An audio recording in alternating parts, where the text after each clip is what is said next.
जय गुरु जी, शुक्राना गुरु जी, अनंतम अनंतम शुक्राना गुरु जी। संगत जी, आप सब जानते हैं कि गुरु जी के साथ हर दिन कोई ना कोई संगत जुड़ रही है।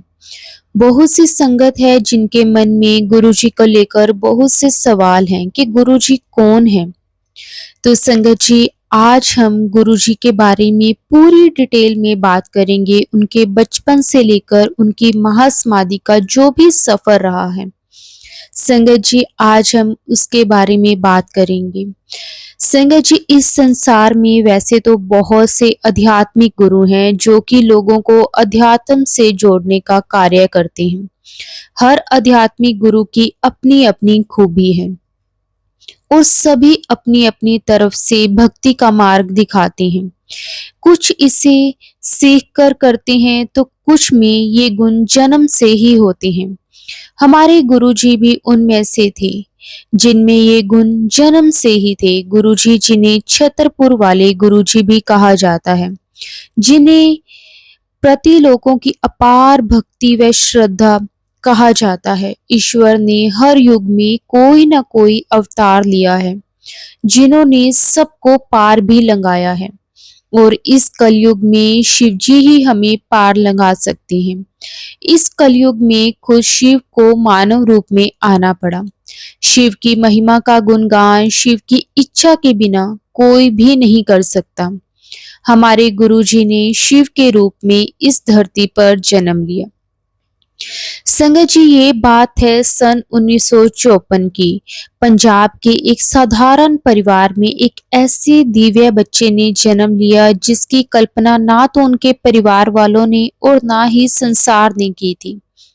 ये कहानी है महादेव के मानव अवतार की।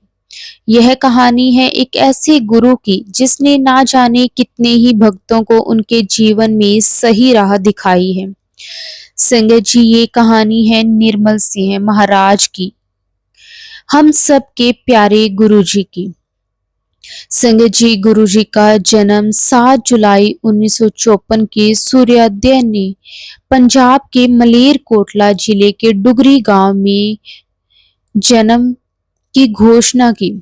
गुरुजी एक विनम्र परिवार में जन्मे थे। इस परिवार को हमेशा संतों और फकीरों के जन्म से आशीर्वाद मिलता रहा है, लेकिन माताजी के अनुसार उन्हें यह नहीं पता था कि एक इतने उच्च स्तर का महापुरुष उनके घर में जन्म लेगा। 7 जुलाई के दिन, जिस दिन गुरुजी का जन्म हुआ था, तब एक दाई ने एक सांप को एक अजीब प्रकार के उज्जवल प्रकाश को देखा।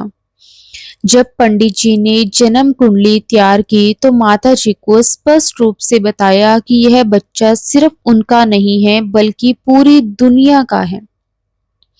गुरुजी ने अपना प्रारंभिक जीवन डुगरी के आसपास ही बिताया।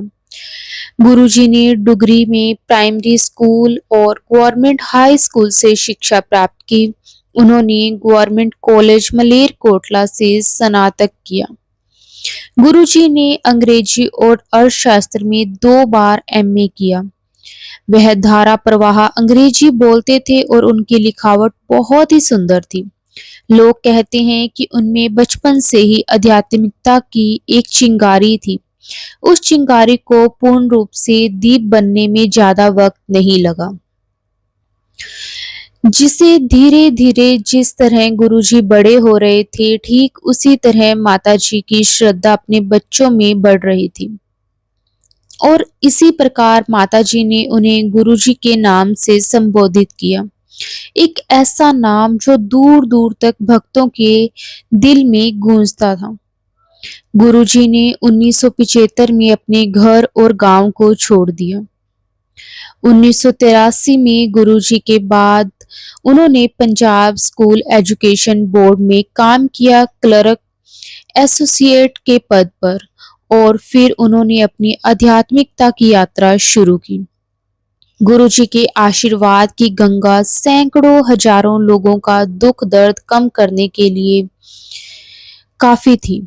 गुरुजी जालंधर, चंडीगढ़, पंचकुला और नई दिल्ली सहित विभिन्न स्थानों पर बैठने लगे और यहीं से सत्संग की शुरुआत हुई। यहाँ उनका आशीर्वाद लेने के लिए भारत और दुनिया के अन्य भागों से दूर दूर से लोग आते थे।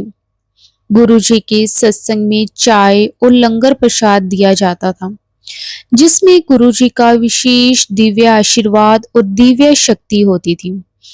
भक्तों को गुरुजी की कृपा का अनुभव विभिन्न रूपों से हुआ।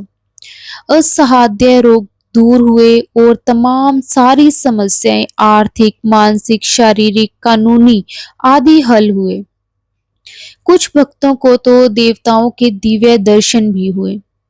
गुरुजी स्वयं भगवान शिव के अवतार हैं और उनमें से एक दिव्य खुशबू उत्पन्न होती थी, जो स्वर्गीय गुलाबों के समान होती थी। आज भी जब उनका भौतिक रूप हम लोगों के साथ नहीं है, तब भी एक खुशबू का एहसास होता है। यह उनकी उपस्थिति का प्रमाण है। गुरुजी के दरवाजे सभी के लिए खुले थे, ना किसी धर्म, ना किसी वर्ग के। सभी उनके आशीर्वाद की तलाश में थे। राजनेता, व्यवसायी, नौकरशाह और सशस्त्र सेवा कर्मी उनके आशीर्वाद के लिए आया करते थे। निरंतर उनके सम्मान में वृद्धि होती थी और आज भी समाज के कई बड़े बड़े चेहरे गुरुजी के आशीर्वाद के लिए बड़े मंदिर पहुंचते हैं। गुरुजी अपनी आध्यात्मिक यात्रा में जालंधर, चंडीगढ़, पंचकुला, दिल्ली, मुंबई आदि स्थानों पर रहे हैं।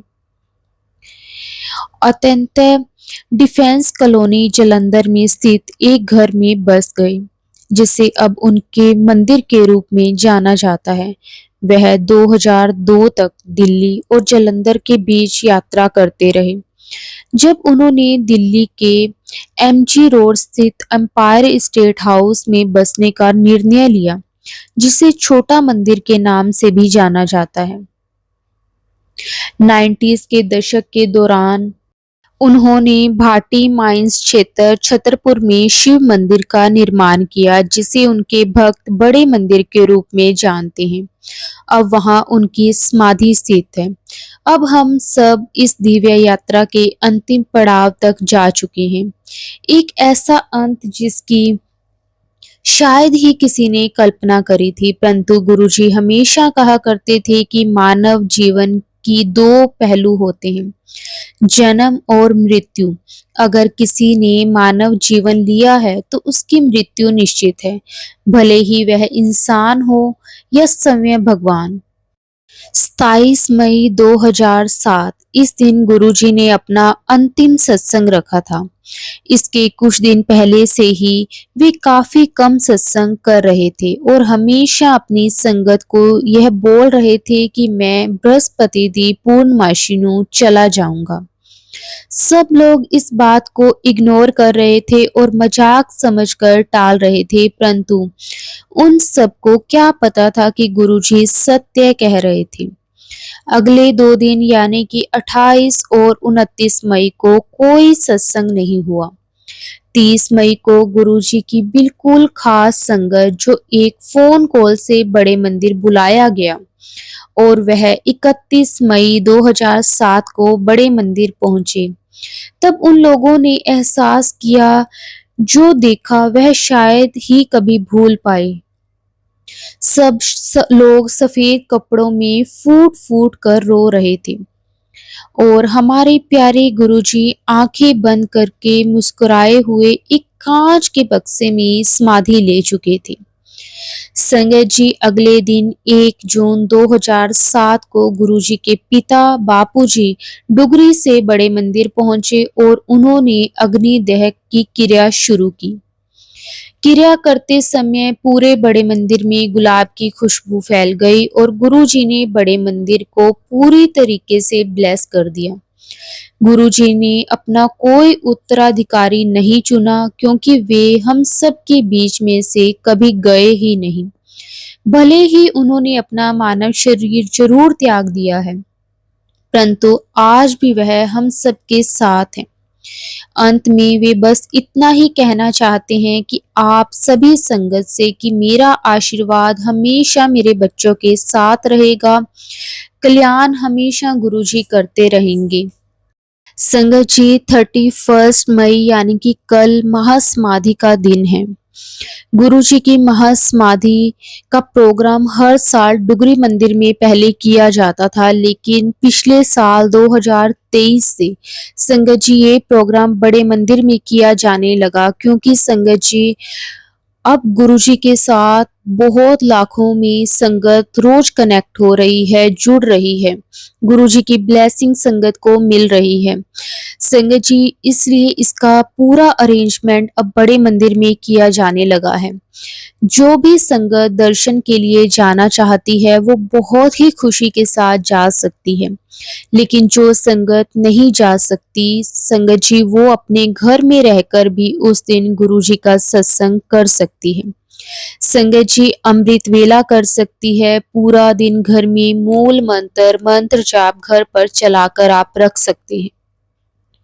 जो संगत घर पर भी सत्संग नहीं कर सकती, वो अपने आस-पास जिस संगत के भी यहाँ सत्संग हो, वहां जाकर गुरुजी की ब्लेसिंग्स ले सकती है। उस दिन जितनी देर भी हम कर सकते हैं, हमें सत्संग जरूर करना चाहिए। संगत जी ये कोई दुखी होने या रोने वाला दिन नहीं है। जो संगत मानती है कि गुरुजी आज भी हमारे साथ हैं, उनके लिए ये दुखी होने या रोने का दिन बिल्कुल भी नहीं है। लेकिन जिन्हें लगता है कि अब गुरुजी नहीं है, उनके लिए तो हम क्या ही बोल सकते हैं। संगत जी जब गुरुजी फिजिकल फॉर्म में थे, जिस संगत ने भी गुरुजी को फिजिकल फॉर्म में देखा हुआ है, वह संगत कहती है कि जितना कल्याण अब गुरुजी ने संगत का किया है, पहले इतना नहीं करते थे।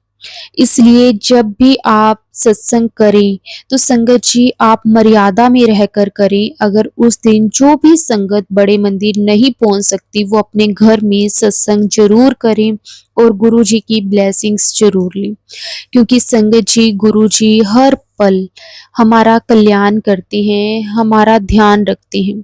संगत जी गुरुजी की ब्लेसिंग्स हमें भी जरूर लेनी चाहिए और संगत जी गुरुजी का हमेशा हमें शुक्राना करना चाहिए। संगत जी गुरुजी ने महासमाधि इसीलिए ली है, संगत जी वो उन्होंने न जाने कितनी ही संगत के कष्टों को अपने ऊपर ले लिया था।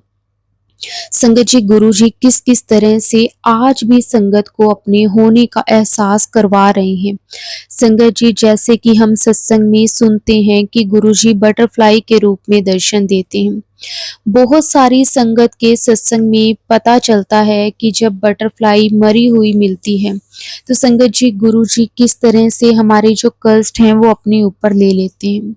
संगत जी गुरुजी आज भी अपनी संगत को हर पल हर टाइम ब्लेस कर रहे हैं और संगत जी हमें भी अपने सतगुरु के लिए, अपने गुरुजी के लिए टाइम निकालकर कल पूरा दिन जब भी हमें वक्त मिले, हमें घर में सत्संग जरूर करना चाहिए। पूरा दिन घर में मंत्र जाप, मूल मंत्र चलाकर रखना चाहिए और गुरुजी की ढेर सारी ब्लेसिंग्स हमें लेनी चाहिए। संगत जी अगर आपके मन में फिर भी कोई डाउट हो तो आप कमेंट करके पूछ सकते हैं। जय गुरुजी, शुक्राना गुरुजी, अनंतम अनंतम शुक्राना गुरुजी।